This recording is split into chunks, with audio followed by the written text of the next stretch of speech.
senhor presidente, senhores vereadores e todos que nos acompanham aqui, pelas mídias, o nosso muito boa tarde. Presidente, a reunião de hoje está bastante interessante, né? Acho que a semana passada foi uma semana bastante agitada no nosso cotidiano. Seriam muitos os assuntos que nós teríamos a trazer aqui na tribuna, mas hoje eu me reservo o direito de fazer uma fala especial pela Semana da Mulher. Então, eu gostaria, na verdade, de começar falando do que representa o dia 8 de março e a Semana da Mulher para as mulheres atuais, né? Mais do que valorizar as conquistas, eu acho que é uma semana de nós reforçarmos a luta, o avanço, para que nós, mulheres, possamos exercer todos os papéis que exercemos na sociedade atual, com garantias de que possamos fazer com qualidade todos eles. Eu acho que isso é uma coisa nata da mulher, né? Ela se cobra em fazer tudo com muita eficiência e com muita qualidade. Então, eu gostaria aqui de colocar, na verdade, que esta semana é uma semana para que a gente faça uma reflexão do que isso representa, né? Do que essa semana vem a representar. E, para isso, eu acho importante que nós façamos alguns destaques. E aí eu faço os destaques para áreas onde eu atuo. Porque se eu fosse colocar todas aqui, a gente faria um grande pincelado, mas nós nos mostraríamos onde nós estamos avançando mais, né? E onde eu entendo que tenhamos que avançar mais e mais rápido. O empoderamento da mulher, como assim a gente pode dizer, ele, no meu ponto de vista, ele está muito centrado na questão da condição de estudo, de conquista nos ambientes de ciência, tecnologia e inovação, de conquistas nos espaços de discussão, e aí eu faço uma menção especial às câmaras legislativas e aos cargos de executivo, e também no mercado de trabalho, principalmente em cargos de liderança e de chefia.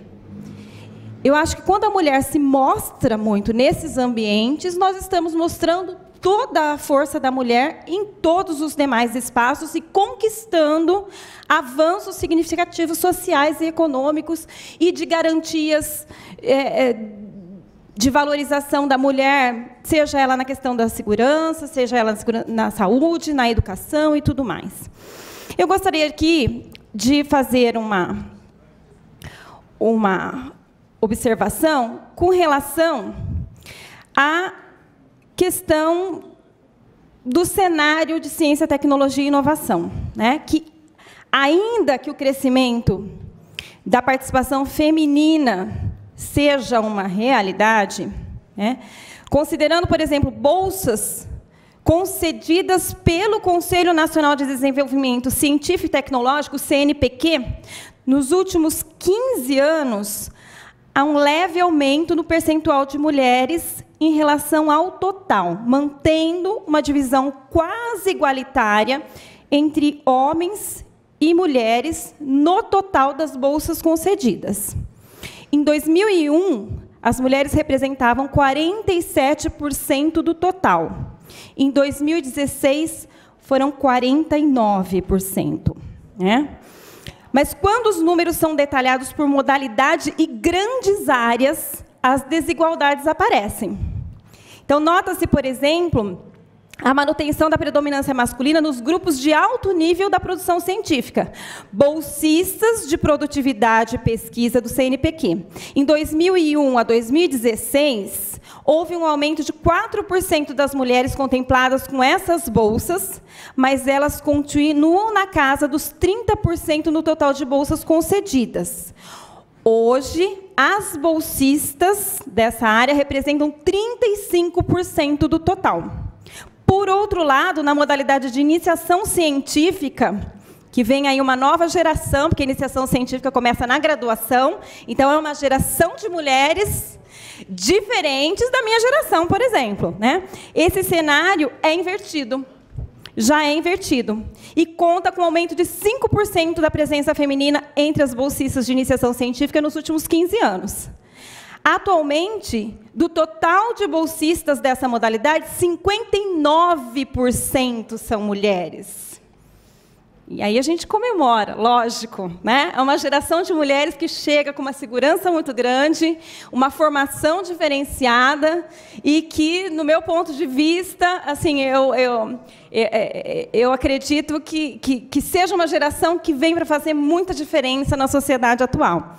Em relação às grandes áreas de conhecimento, ainda vivemos um cenário em que as áreas tradicionalmente masculinas continuam com a presença maciça de homens, ainda que a perspectiva apresentada com os números dos últimos 15 anos seja de maior igualdade nessa relação, tanto nas engenharias e computação, quanto nas ciências exatas e da terra. O número de mulheres bolsistas aumentou 9% em relação ao total, de 2001 a 2016, mas ainda é muito baixo em relação aos homens. São 36% de mulheres nas engenharias e 35% nas ciências exatas.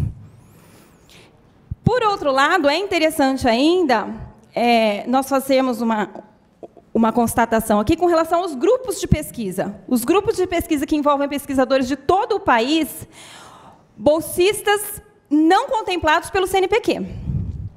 O último censo, realizado no ano passado, apontou uma virada no percentual de mulheres em relação ao total de pesquisadores envolvidos nos grupos.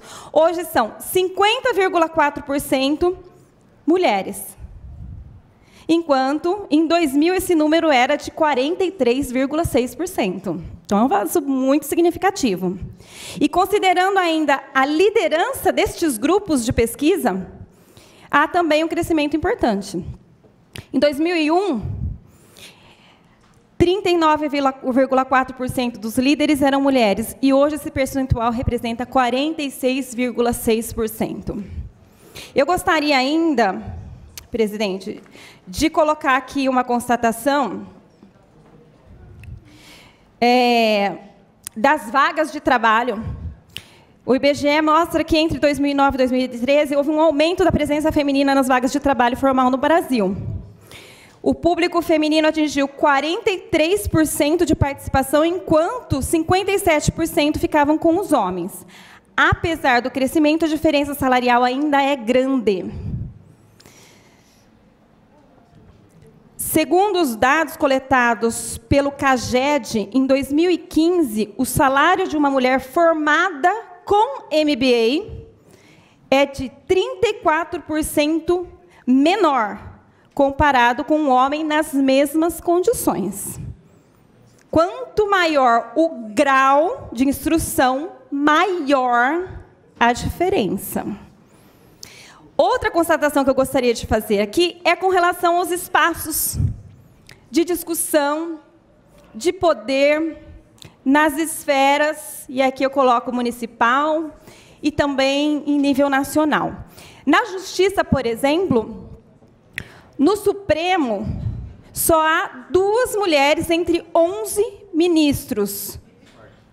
No STJ, são 6 mulheres para 27 homens. Tanto no STF quanto no STJ, a participação da mulher é de 18,2%. Nos cargos executivos, entre os governadores, as mulheres representam 3,7%. E nos cargos de prefeitos do nosso país, 11,6%. No Legislativo, o Brasil ocupa a 155ª posição entre os 193 países num ranking da representação feminina no Legislativo. Na Câmara dos Deputados, somos 9,9%, no Senado, 16%, e aqui em Bauru, nós somos 17,6%. Somos 3 entre os 17 vereadores eleitos. O que eu gostaria aqui de colocar ainda, presidente, com relação à discussão que foi aberta aqui, posso concluir, presidente? Pelo Eduardo, que veio representando o Comude, com relação à dificuldade da inclusão das crianças nas escolas do nosso município, e aí não são as escolas municipais, são as escolas que estão no município. Eu gostaria de dizer que o ano passado nós fizemos visitas em todas as escolas da rede municipal. Nós sabemos da infraestrutura adequada que existe, nós sabemos dos convênios com a PAI e com a Sorri, que garantem uma complementação na formação dessas crianças com relação à inclusão, e nós sabemos que o Estado não tem os convênios que o município tem, e não tem a infraestrutura, e não dispõe nem de escolas acessíveis, nem de profissionais preparados, nem em salas de recursos. E nós fizemos, na verdade, a solicitação aqui, já está agendada para esta quarta-feira, na reunião nossa da Comissão de Educação.